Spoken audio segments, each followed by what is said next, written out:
மாதிரி எல்லாருமே அன்னதானம் கொடுத்தாலும் பாலாபிஷேகம் பண்ணாலும் சாமி சொன்ன மாதிரி ஒரு இது எழுதி போட்டுருவாங்கல்ல, இன்னாரு வீட்டுல இருந்து இது செய்யறாங்கன்னு சொல்லி. அவங்களும் சொந்தக்காரங்க பந்தக்காரங்க எல்லாத்துக்கும் சொல்லிடுவாங்கல்ல, ஏய் நான் அன்னதானம் கொடுக்க போறேன், அன்னதானம் கொடுக்க போறேன், அன்னதானம் கொடுக்க போறேன், வந்துரு வந்துரு வந்துரு. இப்ப இது என்னன்னா தான் செய்யறங்கிற தற்பெருமையோட செய்யறது. அது என்ன எங்களை கேட்டா அது கொடுத்தும் பிரயோஜனம் இல்லைன்னு சொல்லுவோம் நாங்க. அது நீங்க சொல்லுவீங்க, அப்ப அது யாரு வந்து சாப்பிடுறதுன்னு கேட்பீங்க. அடுத்த கேள்வி அதுதான் வரும். ஆனா நீங்க கேட்க மாட்டீங்க. நாங்க யாருக்கும் சொல்லலைன்னா யாரு வந்து சாப்பிடுறதுன்னு கேட்பீங்க இல்லையா? நான் உங்களுக்கு வேணா சொல்றேன், அந்த மாலை போட்டது இறக்குனதுக்கு அப்புறம் வேணா நீங்க வேணா யாராவது ஒரு டெஸ்ட்டுக்கு ஒரு சிவன் கோயில்லையோ முருகன் கோயில்லையோ யாருக்கும் சொல்ல வேண்டாம்.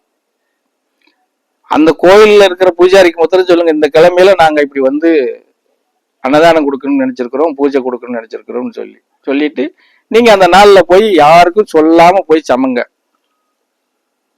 10 சிப்பம் கூட சமைச்சு கொட்டுங்க. எப்படி?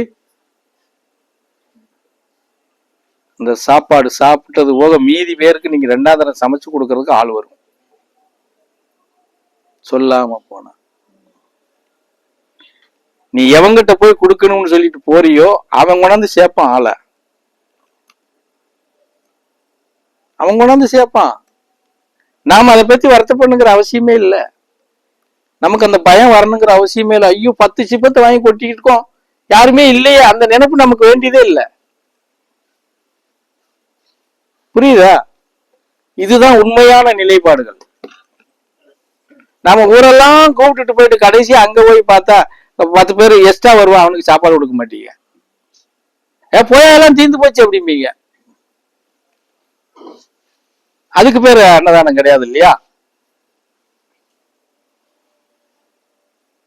வர்றவங்களுக்கு எவ்வளவு பேர்னாலும் இல்லைங்காம நீ ஒரு கைப்பிடியாவது கொடுத்தாகணும் அன்னதானம்னா.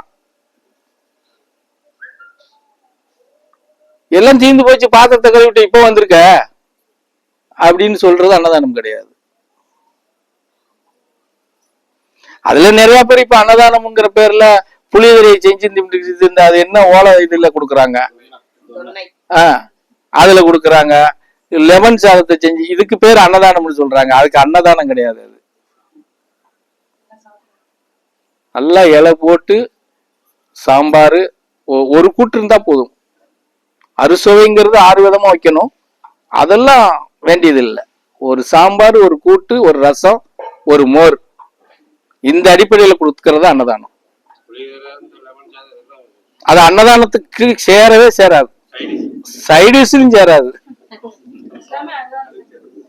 அதத்தான் சொல்றேன், அதுக்கு பேர் அன்னதானம்னா எப்படி ஏத்துக்கிற முடியும்?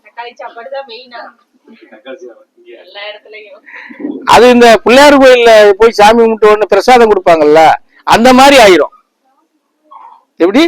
ஏதோ ஒரு பிரசாதம் கொடுக்காங்கப்பா, அவ்வளவுதான். அது அன்னதானத்துல வரவே வராது. அன்னதானம்னா இப்படிதான் கொடுக்கணும். ஒரு 4 நாளைக்கு முன்னாடி நினைச்சுக்கிட்டே ஒரு இடத்துல போய் தெரிஞ்சுக்கிட்டு போனேன். எங்க நம்ம ஆர்ஆர் அன்னதானம் ஓடிச்சு. சரி, அப்ப சரி என்னன்னு போவோம், என்ன தெரிஞ்சுக்கோ, எப்படி போடுறாங்க தெரிஞ்சுக்கோ. வருஷம் நின்னா கியூல கம்பு கட்டி ஒரு கூட்டம் நிக்குது. அங்க ஒரே யூனிஃபார்ம் போட்டு சேவை பண்றவங்க ஒரு குரூப் இருக்காங்க. அவனுக்கு தெரிஞ்ச ஆளுங்க பூரா தெலுங்குல பேசுறான். அவன் சோளம் தூக்குறான், அவன் சொந்தக்கார பூரா உள்ள விடுறான். பாதியை விடுதான், பாதியை சண்டை போடுதான், அடிச்சு வெளியே குத்துறான், போறாங்க, வைக்காங்க, மல்லு கட்டுறாங்க. இங்கிட்டு ஒரு உறுப்பு சண்டை போடுது. அவங்க அந்த சாப்பாடு வைக்கிறதுக்கு அவங்க தேவை, அவங்க யார் ஒழுக்கா இருக்காங்களோ அவங்கள்ட்ட முக்கியத்துவம் கொடுத்தாங்க. மீதி பேர் உட்காந்துட்டே இருப்பாங்க. அந்த வரிசையில நிக்கிற போறான்னா சாப்பாட்டுக்குன்னு வந்து நிக்கிறான்.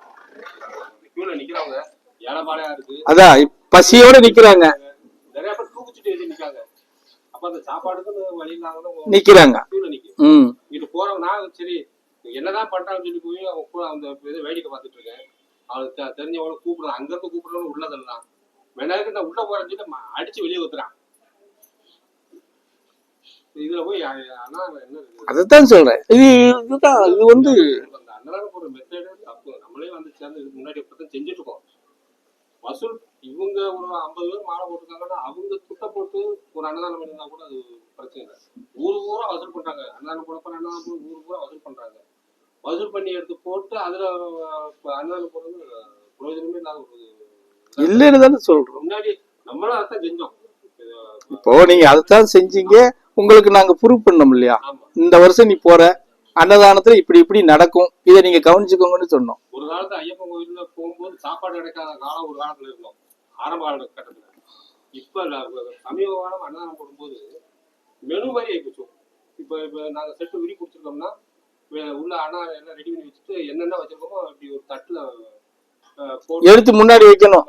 தயிர் சாதமா, சாம்பார் சாதமா, ஜிலேபி வச்சிருக்கோமா, மைசூர் பாக்கு வச்சிருக்கோமா, முறுக்கு வச்சிருக்கோமா, சிப்ஸ் வச்சிருக்கோமா, எல்லாத்தையும் வரிசையா அப்படி தூக்கி தட்டை ஏந்தி வெளியில வச்சுக்கிட்டு இவ்வளவு வெரைட்டிஸ் வச்சிருக்கேன், ஏன் டவுன் சாப்பிட வாங்கன்னு சொல்லி ஒவ்வொருத்தரும் கையேந்தி கூப்பிடுறான்.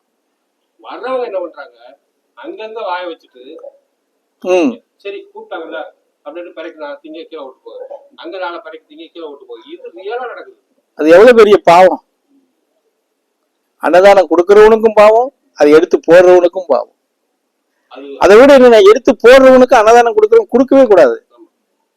சாப்பாட்டை தூக்கி போடுறான் பாருங்க, அவனுக்கு கொடுக்கவே கூடாது. சாய்பாபா கோயில்லையும் அந்த வயசுக்கு மட்டும்தான் வேற மாதிரி நம்ம நிற்கணும். எல்லா இடத்துலயும் அந்த அது இருக்குன்னா அது வந்து வேஸ்ட்னு சொல்றேன்ல, அப்படிதான் பண்றாங்க. அது தப்பு. அது ஒண்ணு. இனி என்ன பண்ணுவாங்கன்னா, சொந்தக்காரங்களை வர சொல்லியிருப்பாங்க 10 பேரை, 4 வீட்டுல 5 வீட்டுல. அது வேற ஒரு பாத்திரத்துல நல்ல செஞ்சிருக்கிற பொருள்கள்லாம் எடுத்து ஒதுக்கி வேற வச்சிருவாங்க. ஒதுக்கி வச்சுட்டு சாப்பிட அன்னதானம் கொடுக்கணும்னு சொன்னீங்களேன்னு 10-20 பேர் வந்து நிற்பான். எல்லாம் தீந்து போச்சு போங்கம்பாங்க. புரிஞ்சதா? அங்க எடுத்து வச்சுக்கிட்டு இங்க இல்லைன்னு சொன்ன என்ன ஆகும்?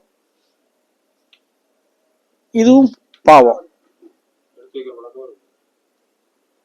அன்னதானம் வந்துட்டா நம்ம சாப்பிடுறோமோ சாப்பிடல அதை பத்தி கவலைப்படவே கூடாது. வந்து உட்காரானா மனசார சாப்பாட்டை கொடு. முடிஞ்சதுக்கு அப்புறம் நீ ஒரு ரவையை வாங்கிக்கோ, ஏதோ ஒண்ணு பண்ணிக்கோ, செஞ்சுக்கோ, சாப்பிட்டுக்கோ உனக்கு பசின்னு இருந்தா. அதுவும் இல்லையா, ரைட் எல்லாம் முடிஞ்சதா, ரைட் எல்லாம் சுத்தம் பண்ணுங்க, செய்யுங்க, வீட்டுக்கு போலாம். நிறைஞ்ச மனசோட வரணும். ஐயோ நம்ம சாப்பிடலையே அப்படின்னு நினைச்சிட்டு வரக்கூடாது. புரியுதா?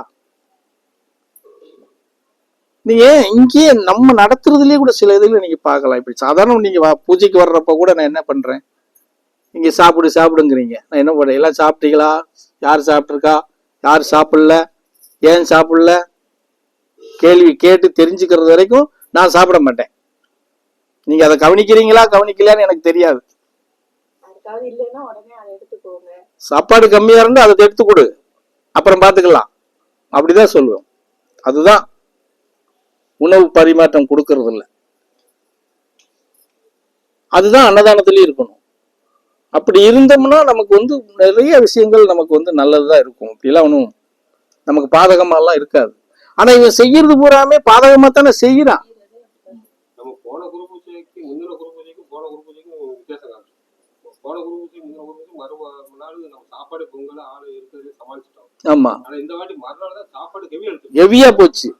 எனக்கிட்ட பார்த்தாலும் சாப்பாடு ஏன்னா எதிர்பார்க்கல இந்த அளவுக்கு வரும்.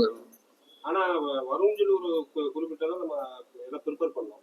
ஆனா எதிர்பார்த்தத விட அதிகமா போச்சு. அது இருந்து அந்நேரம் அவங்க கூட போட்டுட்டு ஓடுற மாதிரி இருந்தாங்க. அந்த டயத்துக்கு இவர் வந்துட்டாரு, நிக்க வச்சுட்டாரு. இல்லைன்னா அன்னைக்கு நம்ம தான் ஓடி அழைச்சிருக்கணும்.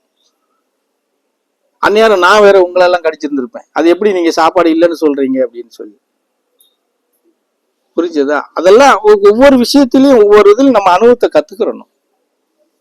இப்ப போன வருஷம் நமக்கு இத்தனை கட்டு இலக்கட்டு வந்துச்சு, 10ல. இந்த வருஷம் அதுக்கு தகுந்த மாதிரி அது வரும் அப்படிங்கிற எண்ணத்துல எதுக்கு வரலன்னா என்ன பண்றது, அந்த எண்ணத்துக்குள்ள நம்ம வரவே கூடாது. வரலன்னா பாத்துக்கலாம், ஒண்ணு இல்ல. 2 வருஷத்துக்கு முன்னாடி குரு பூஜை, இப்ப நமக்கு 14